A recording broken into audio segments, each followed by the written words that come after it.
Welcome back to another episode of the Educational AD Podcast. We'll be right back with today's guest, but we want to give a shout out to our podcast partners, the Global Community of Women in High School Sports and We Coach. These are two great organizations that you really need to be a part of. That's the Global Community of Women in High School Sports and We Coach. Now, let's have a quick word from our podcast sponsors. We want to say thanks to Hometown Ticketing for their support. Hometown Ticketing is the leading digital ticketing provider to schools and colleges. Go to hometownticketing.com. They're going to show you how to set up and sell your tickets online. They'll show you how to scan the attendees that come to your games and collect your revenue.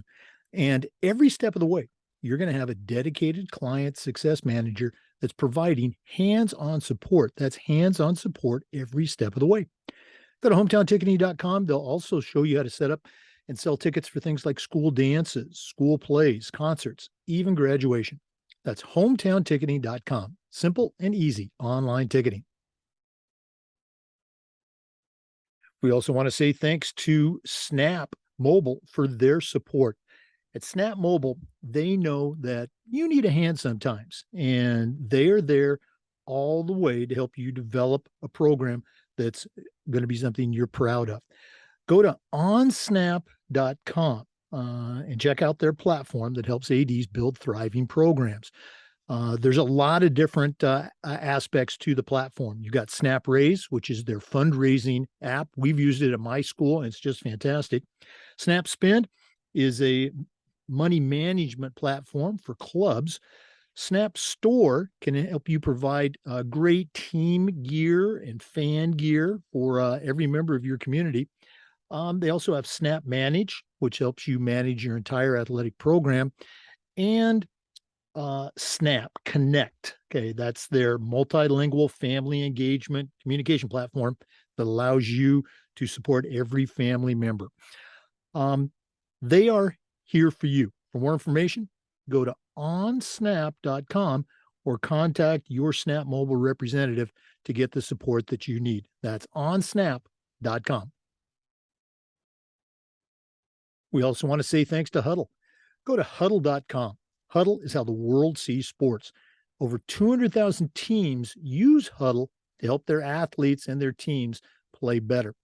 As a high school coach, I used Huddle for years. And as an athletic director, our school was a Huddle school. And our coaches just love the mobile apps, the smart cameras. Of course, they love the analytics, but there's so much more. Huddle set up to help any program from club and youth teams all the way through high schools and colleges. And they've got the tools to help your athletes improve. Go to huddle.com and you're going to find a complete solution at a professional grade. That's huddle.com. We believe in sports and teams believe in Huddle. Join the 6 million users and turn your school into a Huddle school. That's huddle.com. We also want to say thanks to Gipper. Go to Gipper.com and see how athletic directors are creating world-class marketing content for their school's social media channels. You can do it in seconds on any device, and you don't need any design experience. It's so easy, even I can do it. Go to Gipper.com, tell them you heard about it on the podcast, and use the podcast code ADPOD10. That's ADPOD10 and get 10% off. Start creating custom branded content for your school's social media channels on Gipper.com. We also want to say thanks to Final Forms, the industry leader in forms and registration. And Final Forms is more than that. Final Forms can help your stakeholders with things like mobile accessibility, and they've got reminders for parents about policies, about physicals, and all the forms that come when you have an athlete in the house. Final Forms can also help your coaches with things like attendance and communication. And for athletic directors, Final Forms can help you with reports and everything that comes across your desk, including eligibility, rosters, even scheduling. To take the next steps, go to finalforms.com/Jake. That's finalforms.com/Jake. It's time that you talk to a team that's walked in your shoes. Go to Final Forms to get started. We also want to say thanks to Athletic Surveys by Lifetrack. Athletic Surveys by Lifetrack are a quick, easy, and affordable way for you to collect comprehensive data that allows you to evaluate and improve your entire athletic program. At my schools, we use surveys for just about everything, for teachers, for coaches, for kids, and for parents. And the information that came back from our parents was almost always over the top positive. But the surveys also allowed that squeaky wheel parent to vent a little bit.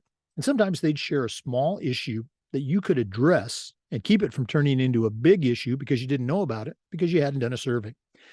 If you've never used a survey to take the pulse of your student athletes or your parents, you're really missing out.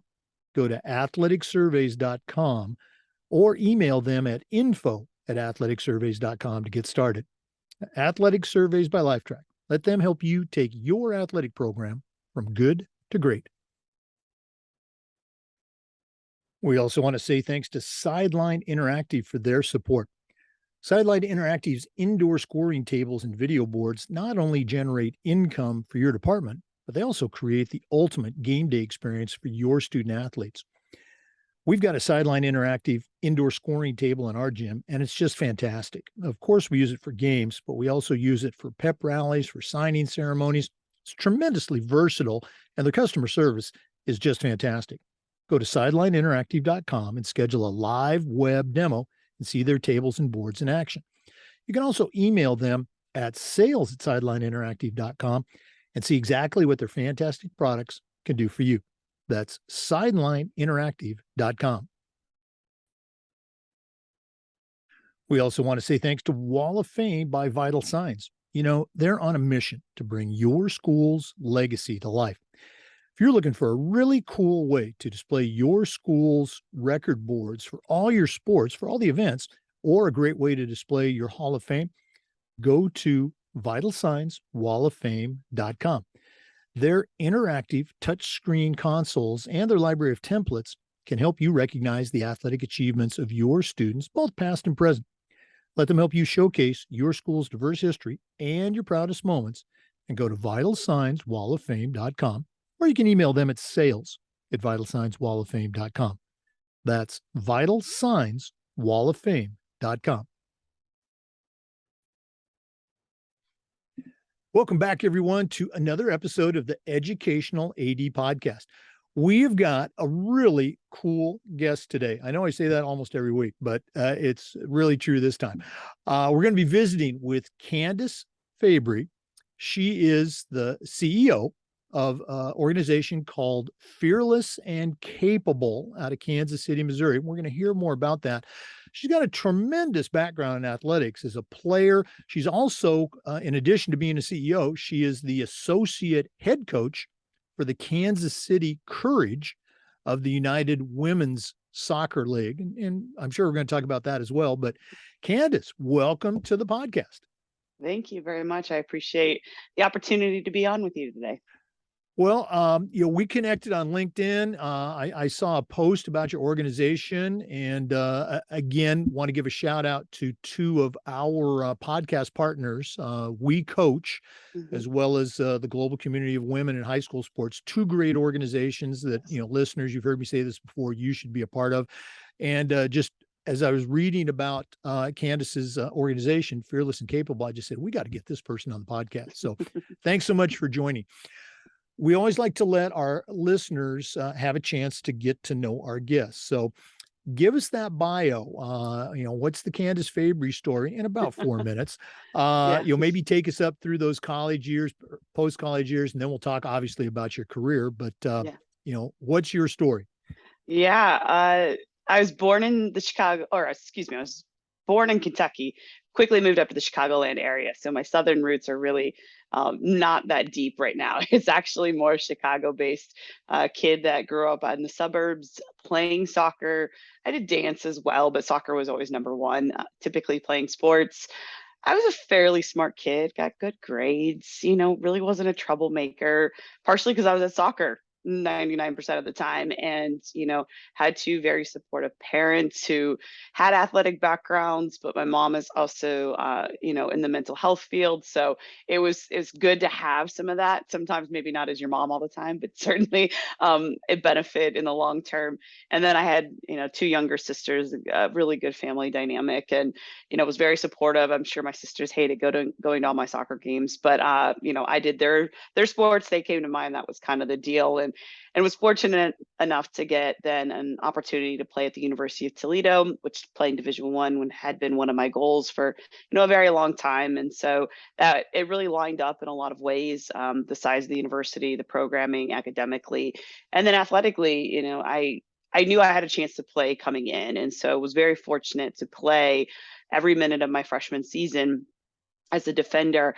But by the end of the season, I could barely walk. I was in so much pain in my back. And so sure enough, do the tests and x-rays and MRIs and bone scans, and come to find out I have stress fracture in my L4, I believe it was. And so at that point in time, things were kind of, playing was looking shorter than longer in terms of how much longer I was really going to have, just based off the amount of pain I was in.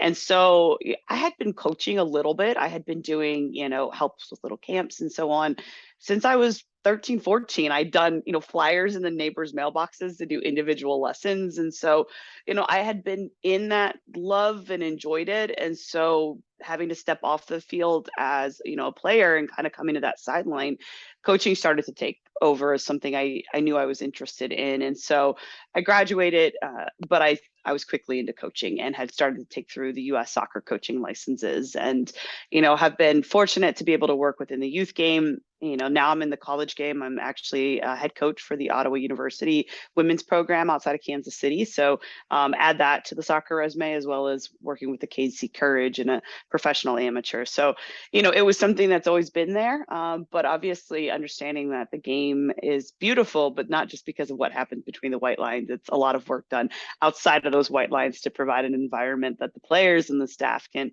feel excited to be a part of, because we all love the game. And so how can we make it a little bit better? So that's really the mission behind everything I'm doing these days. I'm also a mom. I'm a mom of two kids. I have a son and a daughter, a middle schooler and elementary. So I don't know if I've hit the hard years yet. I think all of them have unique hardships and excitement, but yeah. So those identities of coach and owner and CEO and just everything, and mom, it takes a lot, and it's great. I have a great supportive husband who's good with me doing what women do, and getting out there and just being myself.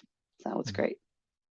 Well, I really appreciate you sharing all those roles. Again, having just small flashbacks to our own mom and dad moments. My wife's a career coach, Title IX pioneer, and we had three kids that were all in sports. They're all in their 30s now, but Yeah. they're still your kids, and again, so you can look forward to those middle school Yeah. and high school years.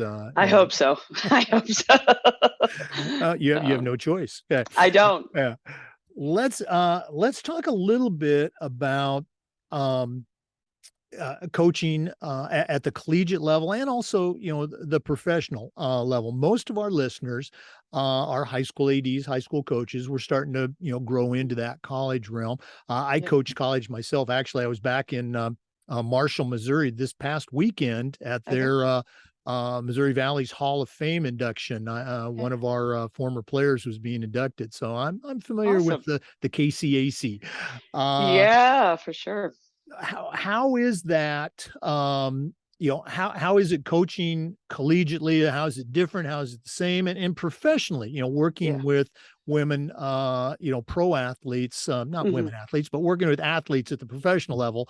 Yeah. Any differences, any similarities you can share?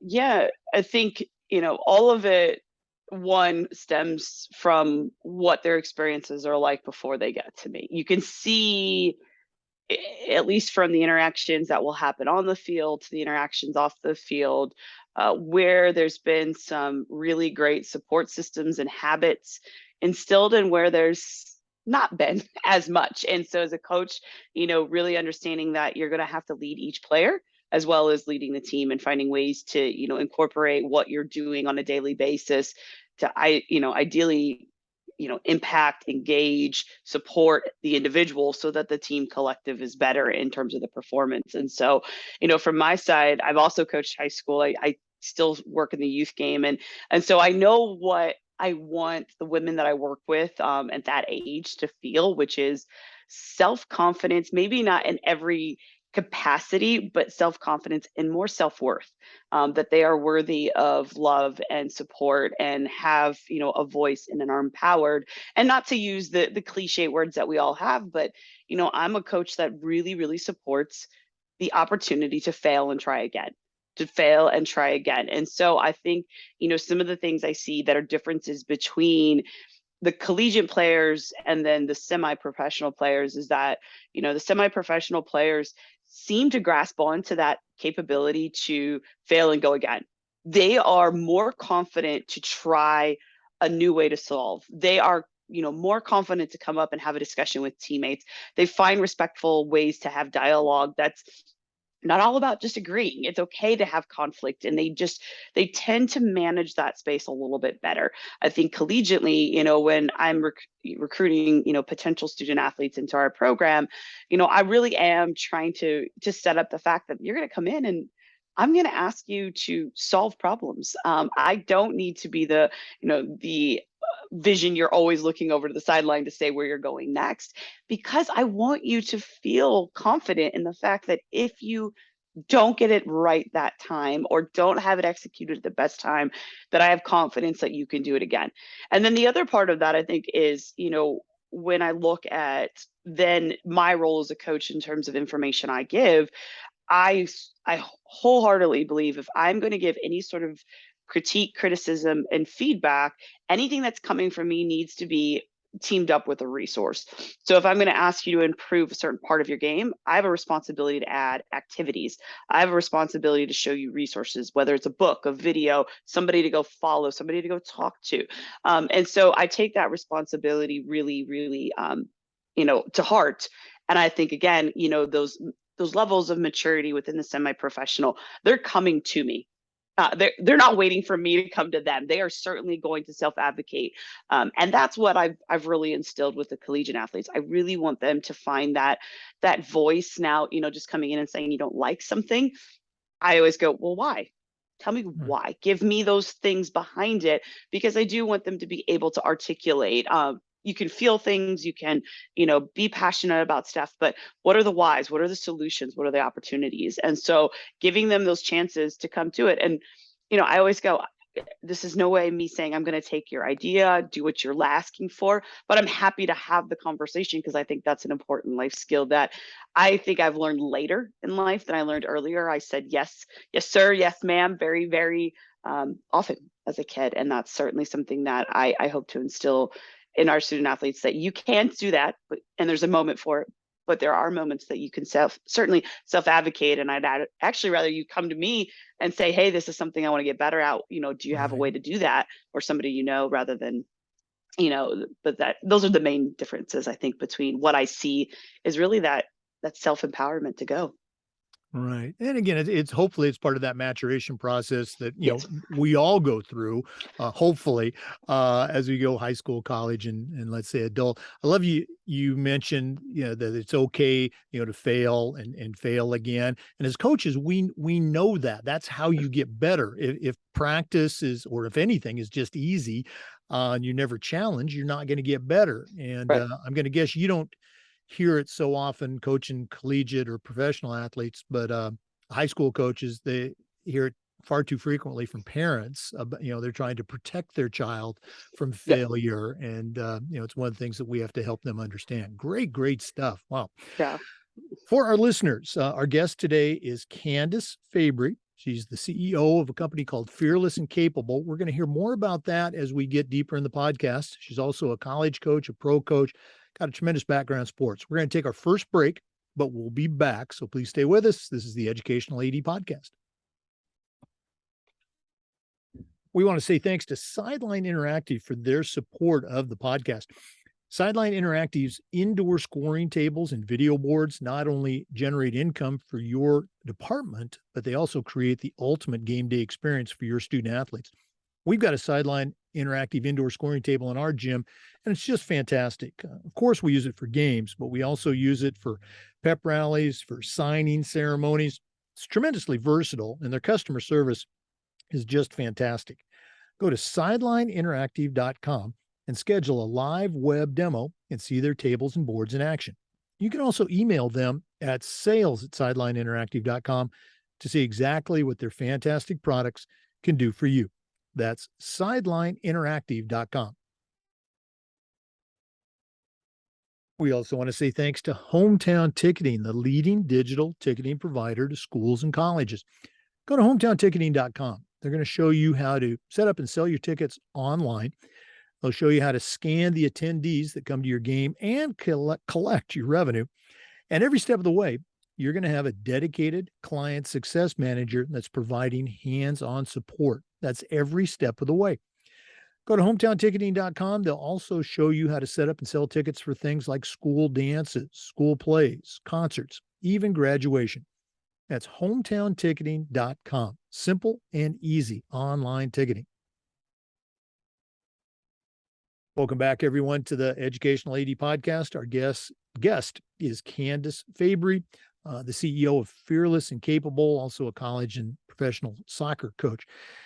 Candice, we always like to have our guests share some of the mentors that they've had. The expression that I use is, I still hear my mentors' voices in my head. Do you have any voices that you still hear? Between the kids, I feel like that echoes in my brain, even when they're not around. For me, it's, I was really in a unique situation.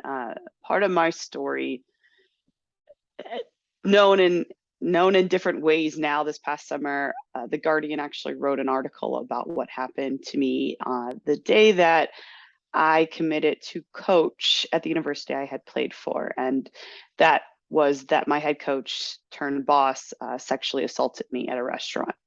And so I was in a situation where I knew I wanted to coach. I had trusted this individual for 4 years, and he broke all trust in a single moment. And what was really difficult about that is that, in a lot of ways, I look back and, I know I was, in what I know now based off the Guardian article that was written this summer, I was one of many. I was being groomed. There was a reason. But what really hurt is that I did find him as a mentor. And it's something that I actually encourage, not who he was, but something he did. And so I use it to a positive, in that there was a moment when I was injured and he said, "What do you think the starting lineup should be?" And he gave me the dry erase marker, and I got to put the lineup on the board. And I say this and I tell people that was a really monumental moment, because what that marker signified was the opportunity to make a decision, to have a voice on a power influence level, that I could at some point say, I think these are the starting 11 for this match. And so, though at the core of everything about him, is something that I obviously, have not the fondest memories of, I certainly have this one moment that was instrumental in me starting to coach. And so I do say that a lot, that who was passing me the marker through these days that gave me this chance to try it out, not just tell me, but gave me the chance to try. I was fortunate that one of the people I met through the coaching education pathways that I was going through was a huge advocate. He was great. He was someone that, again, put me into experiences, sometimes uncomfortable, in terms of, he would say, freeze, stop, and then, "Hey, Candice, what do you have to coach and add in?" And I was like, but it was kind of his way of prompting me, getting me ready, and then giving me the moment to fail, honestly, to fail, and then know that at the end of it, he wasn't going to degrade me, make me feel any insecurities for it. It was simply going to be, I want to help you get better. And so I'm going to give you this space to do that. And that person actually ends up now being my husband. So he has been one of the greatest mentors. He's also obviously, just a good human being. So that's a huge piece of what I was able to get. That is still there. To be honest, he's a volunteer assistant for the women's college team that I have. And so it's kind of funny now to have him on the sideline and be like, "Hey, I need you to set that camera up." and have a little bit more of I need you to do these jobs. But he does it well. He does a very good job of listening. And that's really cool to have a mentor that's also really proud of what you're accomplishing. And I think that's a cool part of our relationship. But I've also had other mentors, and I think one of the things that, when we think of mentorship, when you say that voice in the head, it's not always the people we meet, it's the people we hear as well. And so, one of those idol mentors, one of those people that I've never physically met, but I listen as much as possible, is Emma Hayes. She is the women's head coach of the Chelsea Football Club, the Chelsea Ladies, and incredibly successful career in England and in soccer in general. She was over at the Chicago Red Stars before, the now Rory Dames debacle of, abuse and so on. But Emma was somebody that was just so authentic. Every time I heard her speak, she was constantly just real about the problems, real about the issues, real about being a mom and a coach. And so I hear her voice. I hear that, just say it how it is. We don't need to sugarcoat things. We don't need to, say it how it is, own it, be better, challenge, have rapport with the players, but don't have to be somebody else. You don't have to bring that, ego to them. Bring confidence, not something that, is a tactic in order to make them feel lower. And so I've heard her constantly. And as I've, become a mother, it's been obviously in her as well, those little voices of things that I've heard. And so I think that's always something important too, is that the people that are mentors don't necessarily have to be the people you have the great fortune of maybe catching a coffee with, or, going to the phone. It can be people you listen to, or, read and all that. Let that voice be something in your head as well that gives you advice. And so, those are two people that I think, as a woman that wants to be successful in the game of soccer, somebody I've looked up to incredibly, not just as the coach on the field, but certainly, the way she does the administrative components of her team. And then certainly, my husband's, the way he coaches, he was always a teacher at heart. You could tell that. Like, the sweetest moments are, the times that I see him on a park bench talking to a player who's after training, and you could tell having a rough day. And I remember seeing that one time and being like that's who I want to be. Like that. I want to be a coach who can sit next to them and be like, how's the day going? You all right? And being able to create a safe space for them. And that's really at the heart of it. And that's what the role models and mentors in my life have done. And I certainly try to take that to heart. Wow. Really appreciate you sharing those stories and about coaching with your spouse. In my our 40 plus years of coaching together, track and field, Yeah. there's been times where I was the head coach and she was the assistant. And there was times where, she was the head coach. And I remember when she was the head coach, she would tell me to do something and I would immediately go off and do it. But when I was the head coach and I would say, "Hey, Jan," she'd look at me like, "Are you talking to me?" So, Yeah, we can relate. I'm certain there's moments I've given the look of like, what are you asking me to do? But it is, I mean, I think what great, and I'm sure, based off the fact that you guys did that so long, it is someone that can be a tremendous support, but an honest support. We exactly. can look at each other, because I know how to give him the information that, hey, this is an area I think you could be better at, because I know you can be, I know the potential, I see it, I know it, I know what you're thinking about. I think those are great things. It doesn't have to be a spouse, but who can be that partner for you, on the field, in the school districts, whatever, that you can really rely on, that truthful feedback that, you can keep coming back to and be No, okay with it. You might need a little break, but maybe be able to come back to. no, again, you're absolutely right. Um, Candice, one of the things we try to do with the podcast is this idea of sharing best practices. So I'm Yeah. going to put you on the spot a little bit. Mhm. In your experience, as an athlete, as a coach at many different levels, what are some things that you've seen? Maybe these are initiatives that you've done with your teams that Yeah. you would consider best practices that you can share with our listeners. Yeah, one of the bigger pieces of creating fearless and capable, fearless being a mindset, capable being a belief in what you're able to do, the skill sets. And so a lot of what I talk about within fearless and capable with our mentors, our mentees, as a coach, as in all these other identities, even as a mother, is that we face obstacles, But the longer we spend spiraling in the obstacle alone in that storming type phase, we don't get to solutions. And so a lot of the reasons and best practices I try to instill, within our mentorship, within my teams, within even in the home, let's come to a discussion. Can I create a safe space where they feel like they can come with solutions? And I feel like, there's been so many areas that I've worked in where when I had a solution that I shared, the receiving end felt like a brick wall that I would never have, the opportunity to convince.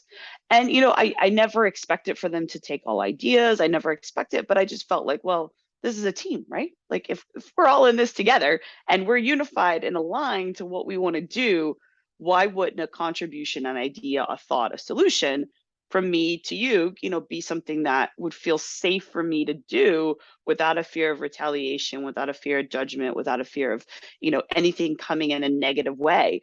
And so I think, what are you doing within your programs to create opportunities for safe space for solutions to come in? And is the place where the safe space solutions coming into and where it's happening, how diverse is that? How are the lived experiences of different individuals coming into that, in quote, safe space to share? And so, what I found was, well, like, no, well, we do this, we have those meetings. And I was like, but you're always taking the same ideas from the people that sound and look like you most often. I take my notes. I'm a very good note taker. And, I know what we've done in meetings and what comes out as decisions. And I can tell you, it seems like those with diverse, different lived experiences and opinions are very rarely taken. And so, with that, I really advocate that, one, in my own coaching, in my own mentorship, I create spaces where people can come in and feel like we can get to solution oriented conversation quickly, allowing the ability to feel things of an experience, but we got to get to solutions. The safe spaces are huge. The other things that I think are certainly getting into a bigger discussion on a daily basis within particularly sports is the conversation of abusive coaching. And I think, having standards of how coaches are to operate. We are at the end of the day teachers. We are trying to guide and teach a game so that when they get onto the field, the test that is able to be performed in a way that is, successful for the individual and team. And if a teacher was screaming like some of these coaches do on the sideline, they would not have a job, or the things they do behind closed doors. Those would not be acceptable actions in really any other profession. So some of the best practices when I speak about our conversation around what is verbal, mental, emotional, physical, sexual abuse, what does that look like as coaches, as athletic directors, people of power and influence? What is that looking like? Having standards. Having an open door is a great start.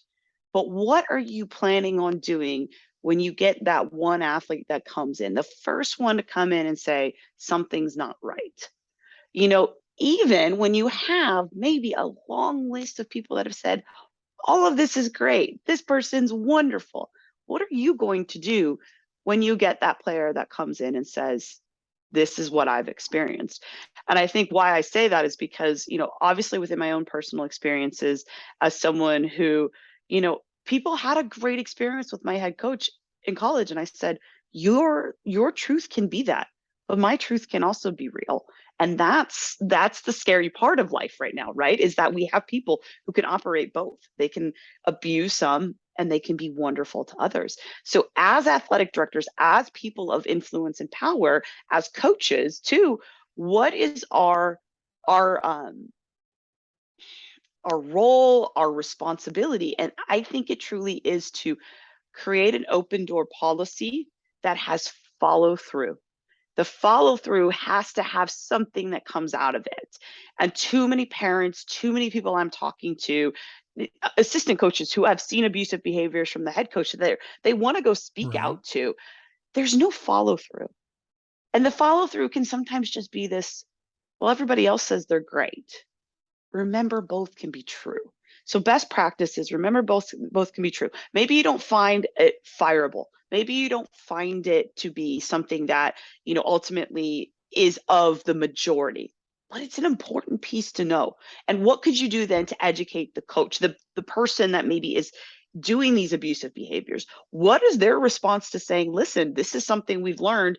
Here's a resource, here's a tool, here's something you need to do because this is how it's being perceived. And that's important. That could be a conscious, unconscious bias happening on that individual's part that they don't realize how that comes off. And we are in this very social society where if you don't like something, it is so easy to say, this is the person, this is the thing I don't like, and I don't like how it's doing. And so that's been some of the, can you create a space not only for athletes, staff members, people to come into when there are these real gray areas of abuse, but have the follow through. Even if it's we've addressed it with the coach, we are going to work with him or her, we're going to have them do some classes, but also just accept the fact that both can be true, that this person can be abusive and they can be great. That's unfortunately the realities. And if we don't get to a point where we're having honest conversations and being transparent, I think we're going to keep finding that these games, the sports are going to keep coming with these horrific stories that we keep reading in the newspapers and don't want to see online anymore. It's hard to know that people felt that way. So yeah, every time you see another one of those stories, it just tears your heart out. Thanks yeah. so much for sharing. I wish we had more time to talk about that. Mm-hmm. For listeners, our guest today is Candice Fabry. She's the CEO of an organization called Fearless and Capable. We're going to take a deeper dive into that when we come back. Also, a longtime coach, still coaching at the college and at the professional level. So we're going to take another break, but please stay with us. This is the Educational AD Podcast. We want to say thanks to Wall of Fame by Vital Signs for their support of the podcast. If you're looking for a really cool way to display your school's record boards or your school's Hall of Fame, go to vitalsignswalloffame.com. They've got interactive touch screens and a library of templates that can help you recognize the athletic achievements of your students, both past and present. Go to vitalsignswalloffame.com and let them help you showcase your school's diverse history and your proudest moments. You can also email them at sales@vitalsignswalloffame.com. That's sales@vitalsignswalloffame.com. We also want to thank our friends at Snap Mobile for their support. At Snap Mobile, they know that athletic directors and coaches need a hand, and they're here for you through all of the things that you deal with because they know that developing something right takes time and support. Go to onsnap.com. That's onsnap.com and check out their platform that helps athletic directors build programs of distinction. There's several different areas to the OnSnap platform. Snap Raise is their fundraising division, which my coaches use to great success, and you can too.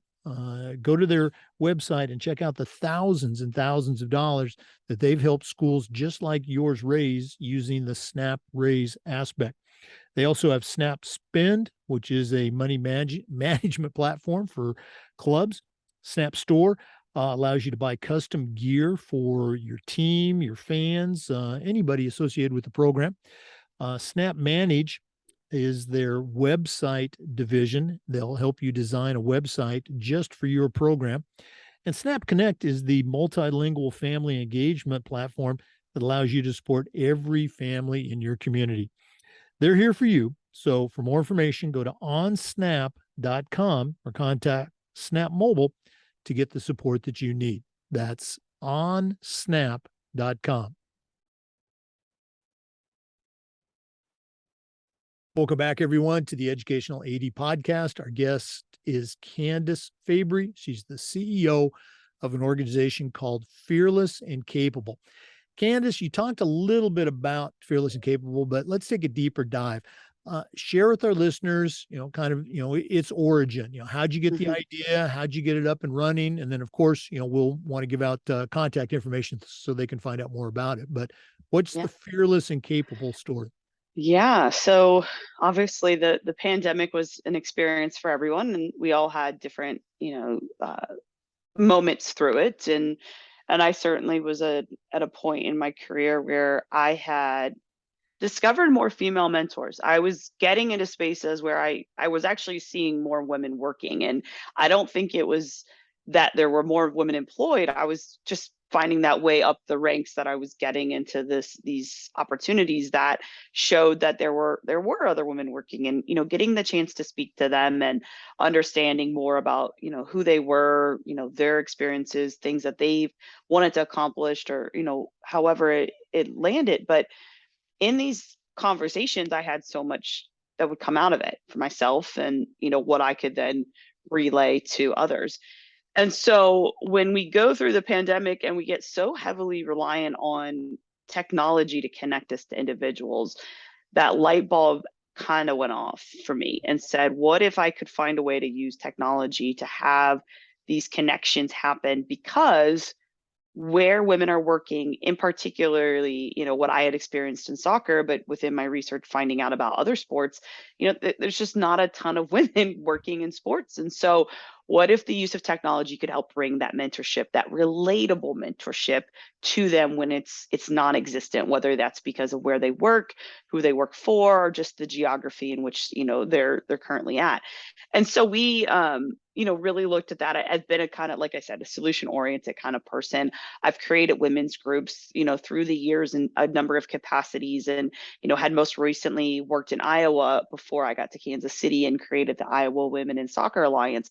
And I saw a lot of benefit out of the opportunity to just open the door for women to come in and have conversations about experiences, not to use the word crazy in a light way, but them going in and going, am I crazy that this is something that I'm experiencing? Am I the only one? And going, no, there's a good chance there's been somebody else, and here's ways to solve it. Because I'm also a U.S. soccer coaching and instructor. So I run coaching education courses, not every day, but a couple throughout the year.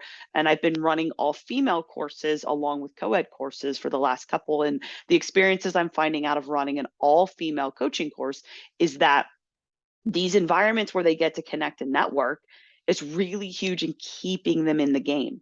And when they go to an environment, maybe it's where they work, the school, the club, wherever, and they find themselves in spaces where they can't find people to relate and feel safety and being who they are, they're not staying. They're finding that they're isolated in their experiences, that they're different, that they don't feel heard or seen. And so Fearless and Capable came out of that ability to be seen, heard, and connect using what we all started to rely on through the pandemic, which was Zoom. So kind of went through that, and was pretty step oriented in how we could create something that is there every day, which is our membership. So we have a membership that has online courses. It has workshop events that are hosted monthly, where you can see the full recordings, access all the resources that come out of that. You can see other members in the network, including our mentors, who are women from across the country holding a number of roles within the sports industry, not just coaches, not just in my world, soccer, a handful of other, and still growing. But that membership is that every day, that moment that you're at the end of the night, you're trying to figure out something. Can you go into the Fearless and Capable program membership and seeing something that's relatable? And then the other service is those one-on-ones that we do offer out, and have the ability not to necessarily just work with me, but work with a mentor that I feel is relatable. And it's not just always about the level. Sometimes an athletic director being paired up with a coach is actually an enormously great mentor relationship, because the information that can be gathered from different roles and experiences. So we really don't just go, oh, okay, you want to be this, I'll find somebody who's doing this. It's really looking at, what is the desired competencies or skills or things you want to come out with at the end of the day. And we try to add accountability to it by having an actual mentorship agreement. So it's not just a, hey, tell me what's been going on lately. We're actually going to design a pathway, something that is going to be efficient when you come into your time together with a mentor. And so, it's not just I'm going to pair you up and, get on Zoom once in a while.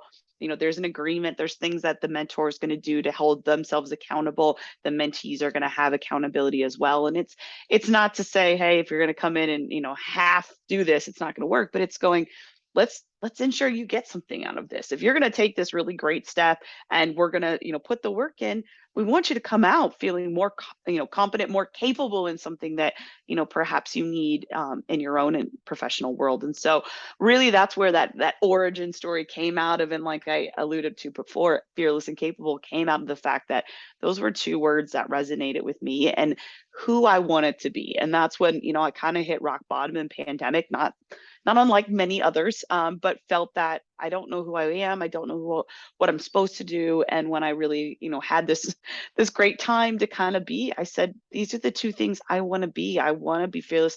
I want to be capable in the ways I know I am and the ways that I want to become. And with a mindset that I can do it is huge. And it needs to come from me. But I also have spoken to these women that have been an incredible support system and going, they need to help others. How can I help them help others? And so it's been a really, really cool experience, getting to partner with different organizations to come in and align, come in as a, kind of linked in arms saying, let's work through a mentorship together. Maybe you don't have very many women working in your industry or your group or organization. We can come in and, maybe it's me, maybe it's somebody else, and no, maybe it's just an opportunity you give the women working in your organization to find relatable mentorship.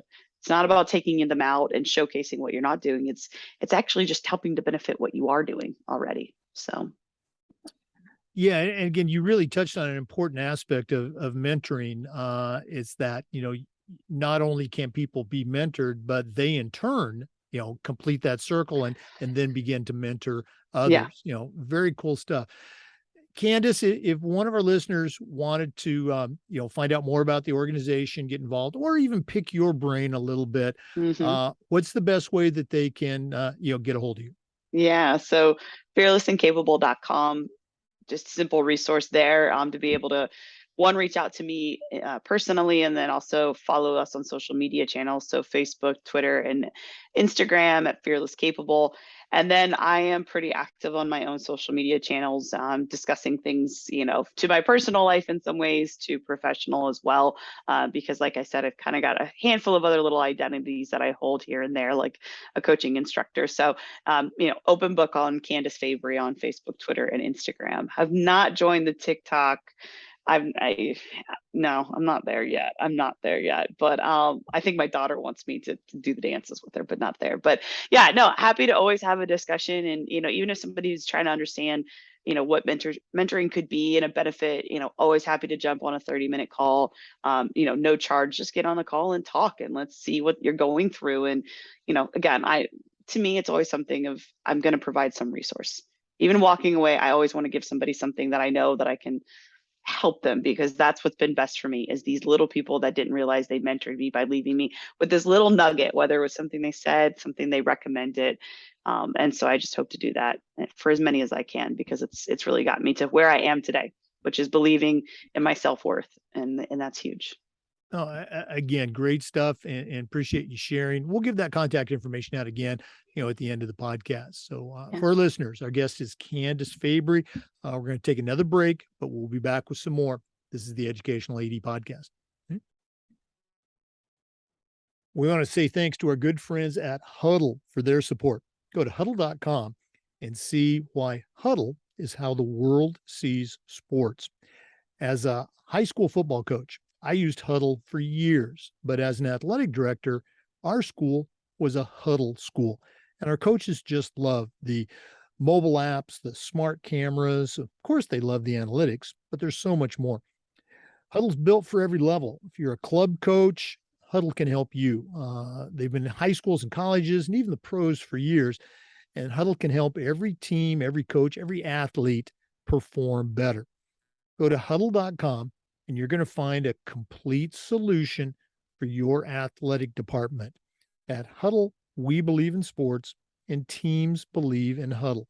Join the 6 million users and turn your school into a Huddle school. I just got a notification. We also want to say thanks to Gipper. Go to Gipper.com and see how athletic directors and coaches are creating world-class marketing content for their school's social media channels. You can do it on any device in seconds, and you don't need any design experience.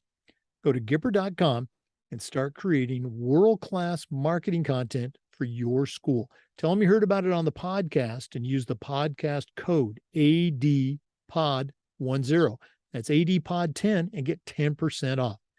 Gipper.com. Create world-class marketing content. Welcome back, everyone, to the Educational AD Podcast. Candice, one of the topics that we've been asking almost since the podcast began has to do with this idea of toughness. 100 years ago, when I was in high school, our coaches would say things like, come on, you got to be tough, or come on, Jake, you got to suck it up. And we kind of knew what they meant, and we did it. In the many years since then, we have developed far better ways of communicating these ideas to our student athletes. But I still think toughness is an important aspect of sports and of life. So here's my question. How can we help kids to develop toughness while also being sensitive to the very real challenges that a Generation Z kid experiences that I never had to go through back in the 70s? You have some advice for us? I think we start with toughness. If we're going to look at that development of, that idea and concept, we have to look at it holistically. So if I'm saying you've got to be tougher there, what does that really mean? Does that mean you got to run harder? Does that mean you've got to shoulder down faster? Does that mean mentally you've got to convince yourself to go into that? Emotionally, is it getting over a feeling? When we talk about toughness, we have to hit it holistically and acknowledge the physical, the mental, and the emotional that is going to add into a response when we talk about, are we being tough or not? Okay. And so I know from, my own personal experiences, similar, growing up, it was get out there and be tough. Come on, you got to be more, and anytime we're going to ask for more, I think it's a skill set that we then have an obligation to teach.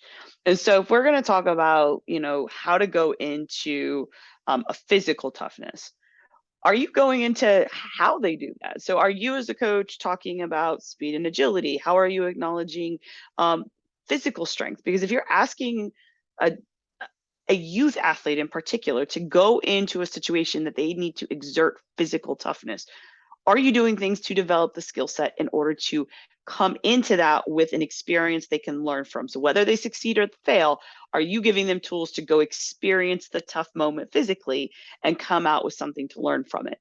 And I say that for when we are playing teams that I know will high pressure. Okay, so anytime I'm going to coach a team and I know the other team is going to high pressure, there's going to be fast, intense pressure. I'm always talking about getting their hips lower and predicting the pressure. So if we're higher, the hit comes and we're more likely to lose the ball because we're not getting our hips low and that center of gravity lower. So getting that arm out, being able to kind of brace it.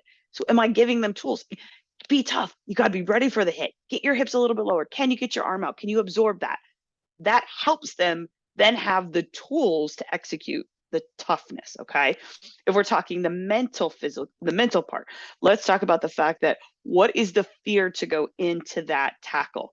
It could be the fact that they've done it 10 times and every time they don't succeed in it, you pull them out, you degrade them, you yell at them, you make them feel worse. So what is the risk of going into something if the mental game is that if this doesn't come out in every way that my coach or person of influence wants, I am going to be pulled, ridiculed. As a human, we look at the risk and reward and go, well, that has not gone in my favor for a number of times. So where are you coming out on the mental side the first time they come out? Like, that was a great try. Can you do it again? Again, add in the tools. Hey, you know what? I know that's tough, but like, what is holding you back? What is the thing that you are most, feels like on the back of your neck or your collar? I always talk about what feels like is holding the back of your jersey for you not to go into those moments where you have to be tough. And I talk about it in life, who's got the professional hold on my jacket and stuff for me not to go into the boardroom and say, this is what I feel. And it could be, I fear I'm going to be judged. I feel like there's going to be retaliation. I feel like you're going to not have confidence in me. I don't have confidence in myself to succeed. You find out those things that are mentally holding us back. Again, not just saying, go be tough, add the tools. Okay. Are you having positive self-talk? What are you telling yourself in those moments? You suck, you can't do it, or I've got this. and I'm going to try again, and I'm going to go again. I talk then about the emotional stuff. So when we talk about emotionally coming out of things, a lot of that's going to come out of the physical and the mental components. So the emotional response, I had a player last night was like, this girl stepped on my foot, and I'm looking at it going, well, that's a brilliant tactical move, because if you play soccer and somebody steps on the top of your foot, that's going to hurt. So emotionally, she let this little physical moment get her emotionally tied up. So I talk about resets a lot. What is your reset when you feel that emotion coming high? Because I'm okay with you having the emotional response, but you've got to get back to managing it to go on to the next moment. And every second wasted that you are emotionally draining instead of emotionally heightening, then we're losing seconds in order to be successful. So what's the reset? So that's always, I'm like, what's your reset? And we work on things, and I'm like, we're not going to probably get it right first. I talk a lot about, is it you adjust your shin guard? Is it a snap? Is it something that emotionally kind of goes, and I'm ready to go again? So I think that the whole thing of this is, if we're going to ask for toughness, you have to be willing to listen to the individual athlete. So that's where that newer, kind of next generation is, that we do allow them to advocate. And some of them are going to look at you and go, I don't know. Okay. So let's have you go the next time, and then pull them out and go, so what happened? Like, what was going through your head? And say it in a way that allows them that space to safely say. And then as a coach, though, you have the obligation, because you are a teacher and a guide, to come back with something that should be something to go try. I will say, though, I always tell them, I don't have all your answers, and every suggestion I give you is not always going to work, but we have to try something. So let's try this and see what you get. And if it doesn't work, cool, we'll go back to the drawing board. Like, this isn't a bad thing. This is just simply, it didn't work. We go again. You don't like the color red on that? Fine, you erase it and you go with blue. It's not something that is a right or wrong. It's just a trial and error. Right. But if you're going to get tough, and you need to be, you have to find what works for you. And sometimes it's the positive self-talk. Sometimes it's the technical elements as a coach you can give them to have them come out with success more often, because they're ready for it, their strength, their technique, all of those things. And then sometimes it's giving them the tools to handle their emotions and allow them. I go be ticked off after the whistle blows. That's fine with me if that's what you need to do. But I can't have you complaining for a minute and a half of the game with your hands up in the air, because that's in a minute and a half that your team's working and you're choosing not to. And I can't get to a win with 10 players and one player emotionally spiraling the whole game. So those are how I kind of handle the toughness conversations. And I think those are ways that I try to mentor and support those that are looking to it. Well, I love it. You covered a lot of really key points there. And of course, I love your use of the word tools, with our Athletic Director's Toolbox book. Also, I think the crux of it, you hit on it, it's communication, it's relationships. And you really, I think you really stress the idea of, we are in this together. How can we find that solution? Really cool stuff. For listeners, one more time, our guest is Candice Fabry. She's the CEO of an organization called Fearless and Capable. You should be a part of it. We'll give that contact information out later in the show again. And she's also a pretty darn good soccer coach, Ottawa University, and professionally in Kansas City. So we're going to take another break, but we will be back.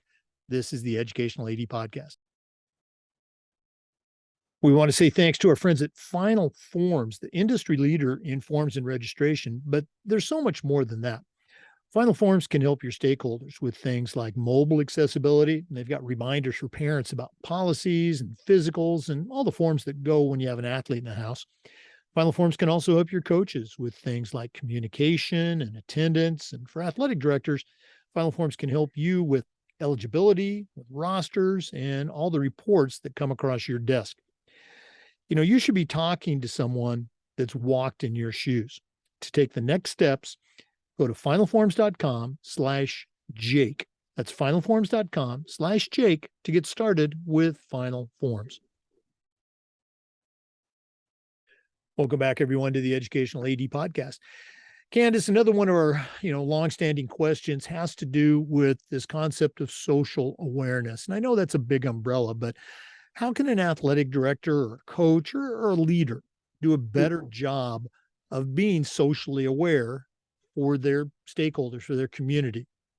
Yeah, I think, the diversity, equity, and inclusion conversation has been, something long past due. And I think, when we talk about having the awareness of others' lived experiences and how that plays into perceptions of, laws and policies and, just expectations, it really is something that, as just individuals in sports, we have to be on a daily basis trying to obtain education and information.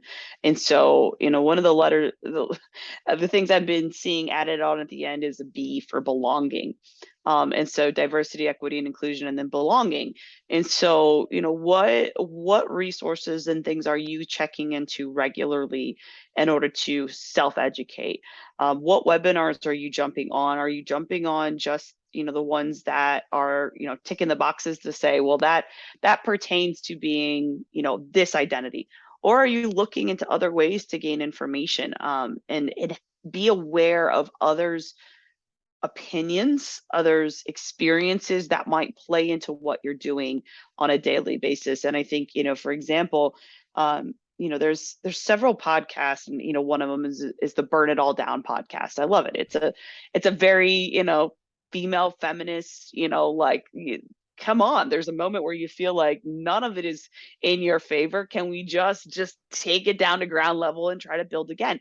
Does everything they say, in my opinion, go, that's what I would say we need to do?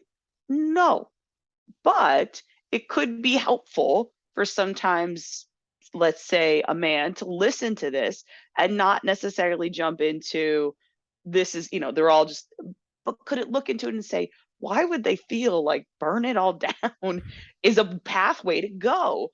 Well, are you listening to the lived experiences? Are you taking the chance to not just open your ears, but like kind of open your mind, open your heart a little bit to what these experiences have led into?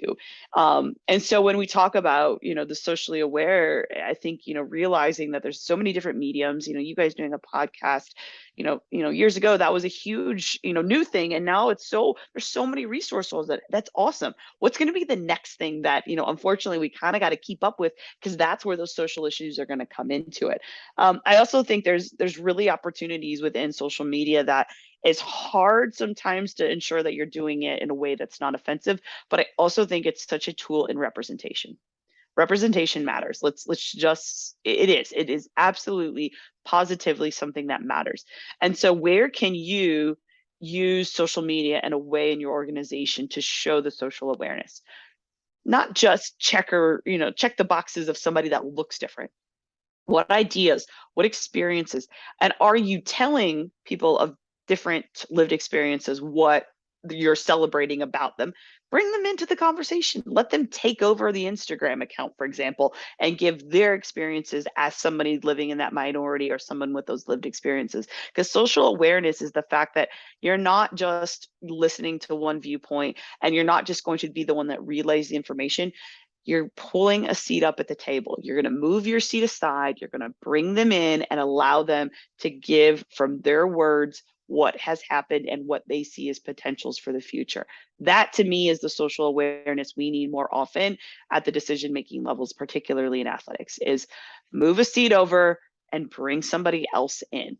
What's the hurt of shifting that table just a little bit bigger to bring somebody in that can give you a lot of awareness to what you don't realize systematically, on the emotional, mental levels that you never see. They leave the environment, they go home. What is that impact in the sports environment had on them due to some of the social awareness issues that we need to be there? I mean, talk about the NWSL right now. We had, so many things in the past couple of years that have come out of that league, particularly.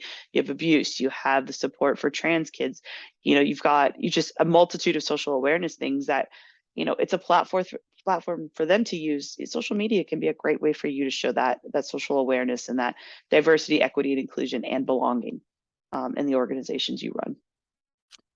Wow.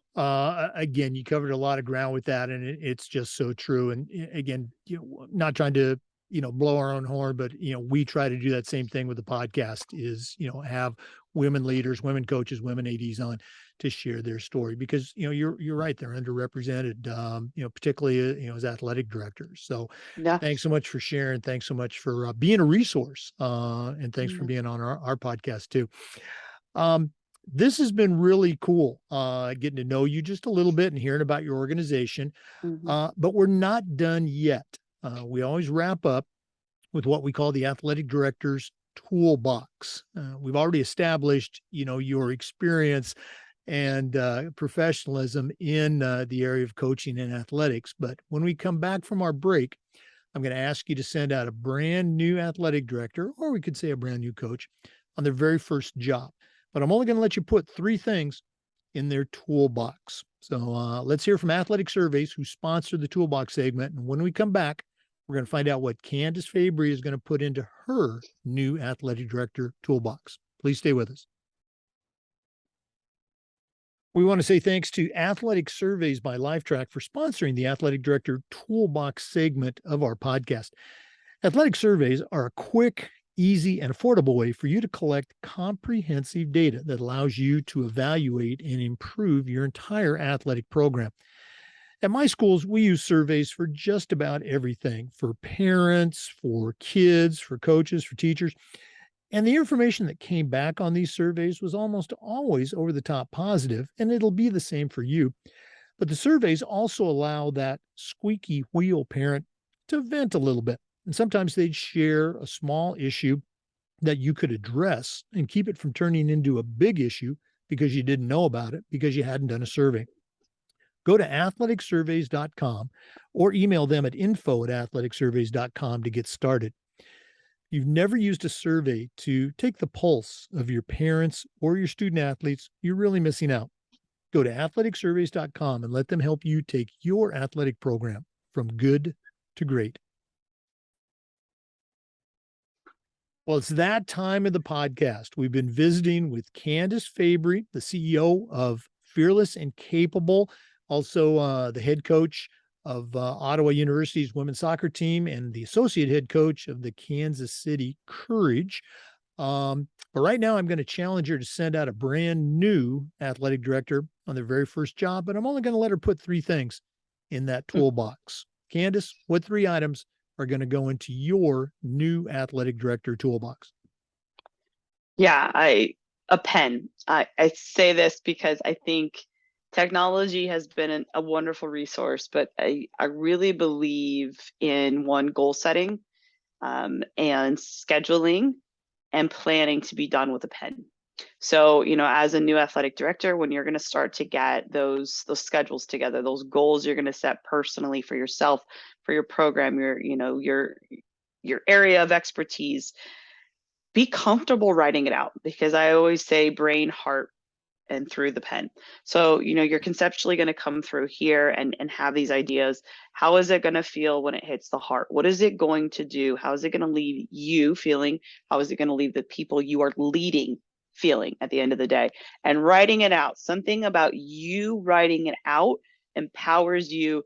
It gives you ownership. It gives you accountability to the ideas that you create. And think of that brain, heart, and pen. And so I would give that as the first tool, is don't forget to come, sometimes old school, get the pen out. I feel like my handwriting's way worse than it was back in the day, but that would be the first. The second is a bit more conceptual, which is boundaries.